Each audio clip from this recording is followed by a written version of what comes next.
দুনিয়ার মধ্যে আমি বসবাস করতেছি, জোরে কন্যা সুবহানাল্লাহ। জিবরাইল ইন্তেকাল করেছেন, আজরাইল ইন্তেকাল করেছেন, তারপরে মিকাইল, তারপরে ইসরাফিল, চারজন ফেরেশতা যখন ইন্তেকাল করেছে, আমার আল্লাহ বলবেন, এই নমরুদ, এই কারুন, এই ফেরাউন, তোমরা কোথায়? তোমাদের বেড়াগিরি কই গেছে? তোমরা যে দাবি করেছো আমি আল্লাহ। ফেরাউন বলেছিল, আনা রাব্বুকুমুল আ'লা, আমি তো আল্লাহ। কিসের আবার আল্লাহ টাল্লাহ? আমি তো আল্লাহ। নাউজুবিল্লাহ বলেন। নাউজুবিল্লাহ। বর্তমান যুগে কেউ যদি ফেরাউনের মতো আচরণ করে, নিজেকে অনেক শক্তিশালী, নিজেকে অনেক বড় মাপের মনে করে, আল্লাহ যুগে যুগে এটা দেখাই দিয়েছে, আমি হইলাম রব্বুল আলামিন, আমার বন্ধু হইল রাহমাতাল লিল আলামিন। আমার পরে আমার বন্ধুর স্থান, এর উপরে কোন রাজা বাদশার স্থান নাই। আল্লাহর পরে নবীর স্থান, আল্লাহর পরে কার স্থান? নবীর স্থান। নবীর স্থান, মর্যাদা একমাত্র আমাদের নবী। আর যারা মর্যাদা দাবি করবে, অনেক নিজেকে নিজে বড় মনে করবে, আল্লাহ পাক যুগে যুগে তাদেরকে শায়েস্তা করবে। যদি বলুন যুগে যুগে কি করবে? শায়েস্তা করবে। আমাদের দেশে অনেকে মনে করে যে নবী তো সাফায়াত করবে, কিন্তু ওলিরা সাফায়াত করতে পারবে না, গাউসে পাক পারবে না, খাজা আজমিরি পারবে না, এরপরে নিজামুদ্দিন আউলিয়া পারবে না, এরপরে বাবা শাহ আলী পারবে না, এরপরে আল্লামা আকবর রিজভিও পারবে না, এরপরে বড় বড় যে সমস্ত পীর ওলিরা আছে তারা পারবে না। এক শ্রেণীর মানুষের ধারণা। কার ধারণা? এক শ্রেণীর মানুষের, সকলের ধারণা না। আমরা যারা বিভিন্ন দরবারমুখী, আমরা যারা বিভিন্ন পীরের মুরিদ, আমরা এই কথা বিশ্বাস করি, সমস্ত আউলিয়া কেরামরা হাশরের ময়দানে সুপারিশ করবে। সুবহানাল্লাহ, সুবহানাল্লাহ। আর রব্বুল আলামিন বলবেন, এই জিবরাইল তুমি ঘুম থেকে উঠো। জিবরাইল ঘুম থেকে উঠে যাবে, সঙ্গে সঙ্গে জিবরাইলকে আমার আল্লাহ জীবিত করে সঙ্গে সঙ্গে পাঠাই দিবে খাজা আজমিরির দরবারে। জোরে কন্যা সুবহানাল্লাহ। আমার খাজা গরিবে নওয়াজ আজমিরি ওয়ালা, তোমার দিদার পাইলে ধন্য মোরা। সারা বিশ্ব করছ পাগল, আজমিরে ঘুমায়া বাবা, আজমিরে ঘুমায়া। সারা বিশ্ব করছ পাগল, আজমিরে ঘুমায়া বাবা, আজমিরে ঘুমায়া। তোমার দিদার পাইয়া বাবা ধন্য মোরা। আমার খাজা গরিবে নওয়াজ আজমিরি ওয়ালা, তোমার দিদার পাইলে ধন্য মোরা। আল্লাহু আকবার বলেন। আল্লাহু আকবার। খাজা মাইনুদ্দিন চিশতির ঘুম ভাঙাবে জিবরাইল। মাইনুদ্দিন চিশতিকে বলবেন, হ্যাঁ আপনি একটা কাজ করে আপনি জান্নাতে চলে যান। কোন আমি জান্নাতে যাব না। কেন যাবেন না? কারণ হইল আজমির শরীফে অনেক যন্ত্রণা, অনেক দুঃখ কষ্ট আমি সহ্য করেছি। যারা আমাকে টাকা দিয়া, পয়সা দিয়া, জান দিয়া, মাল দিয়া, সময় দিয়া যারা আমাকে সহযোগিতা করেছে, এই তারাগড় পাহাড়ে যারা আমাকে জায়গা করে দিয়েছে, এই সমস্ত আশিকদের না লইয়া, ভক্তবৃন্দ না লইয়া আমি জান্নাতে যাব না। আল্লাহু আকবার, আল্লাহু আকবার। তখন জিবরাইল বলবেন, যান, আপনার মনের আশা পূর্ণ করে দেওয়া হয়েছে, আপনি আপনার ভক্তদেরকে লইয়া আপনি জান্নাতে যান। সুবহানাল্লাহ। আল্লাহ বলবেন, জিবরাইল তুমি কাউসারের দরবারে যাও। সেই জিলান নগরীতে সাইয়েদনা মুহিউদ্দিন আব্দুল কাদের জিলানী রাহমাতুল্লাহ আলাইহি তিনি সাহিত্য তার কাছে যাও। তিনি কাদরিয়া তরিকার ইমাম। যাওয়ার পরে তার ঘুম ভাঙানো হবে, তাকে বলবে আপনি জান্নাতে চলে যান। তিনি বলবে আমি জান্নাতে যাব না। এই বাগদাদের জমিনে আমি কত কারামত দেখাইলাম, কত মানুষ মুরিদ বানাইলাম, কত মানুষ আমার টাকা দিয়া, পয়সা দিয়া, বুদ্ধি দিয়া, পরামর্শ দিয়া আমাকে সর্বদিক থেকে সহযোগিতা করেছে। এই সমস্ত লোকদেরকে জান্নাত না দিলে আমি জান্নাতে যাই কি লাভ হবে? এদের আমি সুপারিশ করে জান্নাতে নিয়ে যেতে চাই। তখন জিবরাইল বলবে, হে আল্লাহর বন্ধু, হে গাউসে কুতুব, আপনি তাদের লইয়া জান্নাতে চলে যান। সুবহানাল্লাহ। গাউসে পাক সেই দিন লক্ষ লক্ষ ভক্তদেরকে নিয়ে জান্নাতে যাবে। যদি বলুন কোথায় যাবে? জান্নাতে। জান্নাতে যাবে। তখন রব্বুল আলামিন বলবে, ও জিবরাইল তুমি একটা কাজ করো, তুমি সিরিজিন শরীফ যাও, মুজাদ্দিদ আল বিসানির কাছে যাও, ঘুম ভাঙাও। ঘুম থেকে উঠে চিৎকার করবে, মুজাদ্দিদ আল বিসানি, এই আমাকে কেন আপনি এইভাবে আপনি জীবিত করলেন, ঘুম ভাঙাইলেন? জিবরাইল বলবে আপনার জান্নাতের সংবাদ, আপনি জান্নাতে চলে যান। না না, আমি জান্নাতে যাব না, আমার ভক্তদেরকে না লইয়া আমি জান্নাতে যেতে পারবো না। যারা আমার সহযোগিতা করেছে দুঃখের দিনে, যারা আমাকে সাহায্য করেছে, ভালোবাসে, মহব্বত করেছে, মহব্বতে এই সমস্ত লোকগুলি লইয়া আমি জান্নাতে যেতে চাই। যার আপনার এই আশাকদের লইয়া আপনি জান্নাতে চলে যান। আমরা জানি যার সাথে যার ভালোবাসা, হাসর হবে তার সাথে। কথা বলেন ঠিক কিনা? হাসর হবে তার সাথে। ইবলিসের সঙ্গে যদি, গাঞ্জাকুরের সাথে যদি, মদকুরের সাথে যদি, জিনাকারীর সাথে যদি, তারপরে সুদকুর ঘুষকুরের সাথে যদি আপনার চলাফেরা হয়, আপনার মহব্বত হয়, এই গাঞ্জাকুরের সাথে আপনার হাসর হবে। কথা বলেন ঠিক কিনা? আল্লাহ পাক আমাদিগকে একজন আল্লাহর ওলির সহবতে থাকার তৌফিক দান করুক। সকলে বলেন আমিন। আমরা গাঞ্জাখুর, মদখুর, সুদখুর, জুয়া খেলে, সারাদিন মিথ্যা কথা বলে এই সমস্ত লোকদের সাথে আমরা হাসর করতে চাই না। কি বলেন ঠিক কিনা? আল্লাহর ওলিদের সঙ্গে যেন আমাদের হাসর নসর হয়। বলেন আমিন। আমিন। গভীর মনোযোগ দিন। হযরত জিবরাইল আলাইহিস সালাম, তার আগে আমার আল্লাহ বলবেন তুমি যাও, আবু বকর সিদ্দিক, অর্থাৎ আমার নবী ঘুমাইছে, আবু বকর সিদ্দিক ঘুমাইছে, আমার নবীর কাছে যাও, নবীরে ঘুম ভাঙাও। নবীরে ঘুম ভাঙাইলে আমার নবী চিৎকার দিয়া বলবে জিবরাইল আমার ঘুম ভাঙাইছো কেন? আমি তো অনেক শান্তির ঘুম ঘুমাইছিলাম। জিবরাইল বলবে হুজুর এইভাবে ঘুমাইয়া থাকলে তো আর হবে না, আল্লাহর হুকুমে ঘুমাইছিলেন, এখন উঠেন।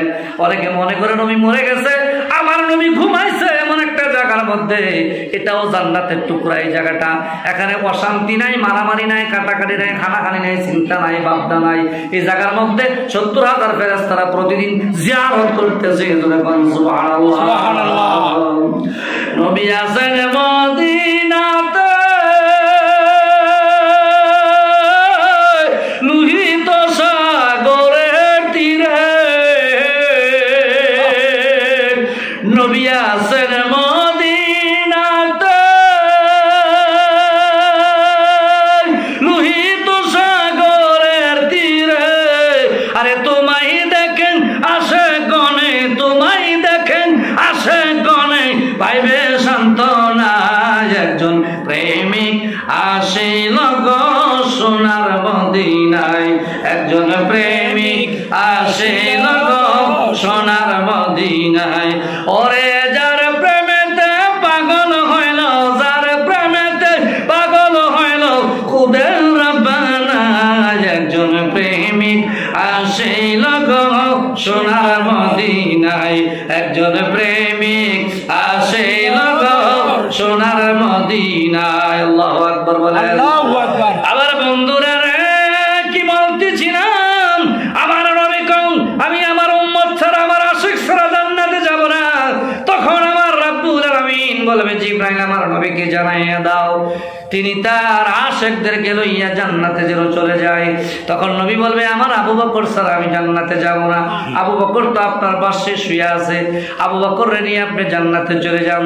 আবু বকরের ঘুম ভাঙাইলে আবু বকর চিৎকার দিয়ে বলবে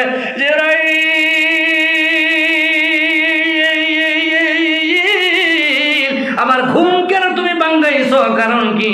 জিবরাইল বলবে আবু বকর সিদ্দিক নবীর আশিক সাহাবী, আল্লাহর হুকুমেই তো ঘুমাইছিলেন, আল্লাহই তো আপনারা ঘুম ভাঙাই দিয়েছে।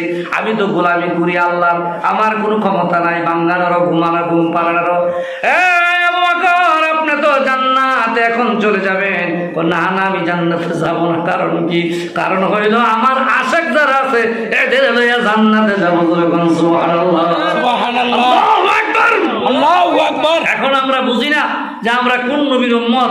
আশিক ছাড়া নবী জান্নাতে, আবু বকর জান্নাতে যাবে না, ওলিরা জান্নাতে যাবে না। এই জিবরাইল উমরের ঘুম ভাঙাও।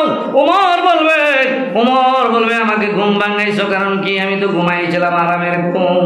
সুবহানাল্লাহ বলেন। ঘুমাইলে হবে না, আপনি তো জান্নাতি হয়ে গেছেন। আগে তো একটা সংবাদ পাইছেন দুনিয়ায় থাকতে জান্নাতি, এখন আবার একটা সংবাদ হইল আপনি জান্নাতি হয়ে গেছেন, জান্নাতে চলে যান। এখন ওমর বলবে না না, আবার যারা ভালোবাসে মহব্বত করছে এদের লইয়া আমি জান্নাতে যাবো। যেরকম সুবহানাল্লাহ। বন্ধুরা রে, আল্লাহ বলবে তোমার আশিকদের নিয়ে জান্নাতে চলে যাও। তখন উসমানের ঘুম ভাঙানো হবে। উসমান রাদিয়াল্লাহু তাআলা চিৎকার দিয়ে বলবে, কেন ঘুম ভাঙাইছো? আমি তো শান্তির ঘুম ঘুমাইছিলাম, যে তোমাকে জান্নাত এখন দেওয়া হবে, তুমি জান্নাতে চলে যাও। না না, আমার যারা সর্বদিক থেকে সহযোগিতা করেছে, ভালোবাসে, মহব্বত করেছে, ইসলামকে, ইসলামের খেদমত যারা করছে তাদেরও আমি ভালোবাসি, এই সমস্ত লোক যদি জান্নাতে না যায় আমি উসমান যেতে চাই না। উসমান জিন্নুরাইন রাদিয়াল্লাহু তাআলা নুকে আমার আল্লাহ বলবে, তোমার ভালোবাসার লোকগুলি লইয়া তুমি এখনই জান্নাতে চলে যাও। সুবহানাল্লাহ। তখন ঘুম ভাঙাইবে হযরত আলী কাররামাল্লাহু ওয়াজহু। আলী বলবে, কেন আমার ঘুম ভাঙাইছো? আপনি জান্নাতে চলে যান, আমি একা যাব না। যারা আমার ভালোবাসে, মহব্বত করছে, দুর্দিনের যারা আমার সহযোগিতা করেছে তাদের লইয়া জান্নাতে যাব। যান যান, আপনার আশিকদের লইয়া, আপনার ভালোবাসার লোকদের লইয়া, আপনাকে যারা ভালোবাসে, মহব্বত করেছে সমস্ত লোক লইয়া আপনি জান্নাতে যান। এইভাবে চার খলিফা তারাও সাফায়াত করে করে এইভাবে জান্নাতের মধ্যে নিয়ে যাবে। সুবহানাল্লাহ, আল্লাহু আকবার বলেন। তারা যদি সাফায়াত করে এক শ্রেণী বের হয়েছে বন্ধু, তারা বলে সাহাবীরাও সাফায়াত করতে পারবে না, তারা বলে ওলিরাও সাফায়াত করতে পারবে না। এখন যে বললাম আপনাদের সামনে, সাহাবীরাও সাফায়াত করবে, সুপারিশ করবে, ওলিরাও করবে, সমস্ত আউলিয়া کرام করবে। সবার কথা যদি বলতে যায় কয়েকটা ঘন্টা সময় লেগে যাবে। যদি বাবা শাহ আলীর কথা বলি, যদি বাবা শাহফরানের কথা বলি, যদি বাবা শাহজালালের কথা বলি, যদি বাবা শাহ মুস্তফার কথা বলি, বাবা নাসিরউদ্দিন সিপাহী সালার কথা বলি, আল্লামা আকবরুল ইজবি সাহেব রহমতুল্লাহর কথা বলি, বান্ডার শরীফের পীর সাহেব কেবলার কথা বলি, তারপরে মিসকিন শাহ, সুন্দর শাহ, বদর শাহ, আমানত শাহ, তারপরে শরফুদ্দিন চিশতি, নাজিমউদ্দিন চিশতি রহমতুল্লাহ আলাইহি বাইকের দোস্তামি, তারপরে হলো মাকর শাহ, বাহার শাহ, এই সমস্ত আউলিয়া کرام। তারপরে পাকিস্তানের একজন আল্লাহর ওলি শুয়ে আছে, যিনি হলেন দাতাগঞ্জ বক্স রহমতুল্লাহ আলাইহি। সকলের কথা বললে, আল্লামা তাহের শাহ হুজুর রহমতুল্লাহ আলাইহির কথা বললে, তাহলে সময় লাগবে কি লাগবে না বলেন? লাগবে। ভাঙ্গা ভাঙ্গা বলতে পারে সময় লাগবে কি লাগবে না? এই জন্য আমি ভাঙ্গা ভাঙ্গা সবার কথা বললাম না। আল্লাহর ওলি যারা, যারা কামেল মুকাম্মেল ওলি, যারা শাহ সুফি, যারা হলো আল্লাহর বন্ধু, তারা সবাই সাফায়াত করবে, সুপারিশ করবে। সুবহানাল্লাহ। তাহলে আমরা যে লাইনে আছি, আমাদের লাইনটা ভালো না খারাপ? যারা আল্লামা আকবরুল ইজবি সাহেব হুজুরের মুরিদ হয়েছেন, যারা আপনারা ফুলতুলি সাহেবের মুরিদ হয়েছেন, আল্লামা সিরাজনগরী হুজুরের মুরিদ হয়েছেন, যারা নিজামী সাহেব হুজুরের মুরিদ হয়েছেন, যারা বাহাদুর শাহর মুরিদ হয়েছেন, আবেদ শাহ হুজুরের মুরিদ, তারপরে আরো অনেক অসংখ্য আলেম ওলামা, বড় বড় আল্লাহর ওলি, গাউস কুতুব আছে, এদের মুরিদ যারা হয়েছেন, হওয়াতে আপনাদের কি লাভ হয়েছে না লস হয়েছে? লাভ হয়েছে। কেমনে লাভ হয়েছে? সামনে আমি আসতেছি। পুরা বয়ান করতে গেলে, এইটা বুঝাইতে গেলে 1 ঘন্টা সময় লাগবে। 1 ঘন্টা সময় নিলে এখানে হবে না, কারণ আমার আলোচনাটা হলো অন্যদিকে, আরেকটা সাবজেক্টের। এই সাবজেক্ট আলোচনা করা আমার এখানে উদ্দেশ্য না। আল্লাহ পাক সবাইকে বুঝার তৌফিক দান করুক। যারা বুঝে না তারা যেন বুঝে যে নিশ্চয়ই একটা মাধ্যম থাকতে হবে। কি বলেন, ঠিক কিনা? মাধ্যম থাকতে হবে কি হবে না?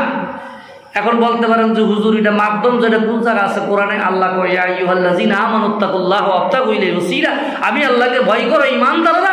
ঈমানদার কারা? যারা নামাজ পড়ে, রোজা রাখে, হজ করে, যাকাত দেয়, এরাই হলো ঈমানদার। এদেরকে তো আল্লাহ বলছে যে কোনো একজন কামেল মুকাম্মেল ওলির কাছে যাও। জোরে বলুন সুবহানাল্লাহ।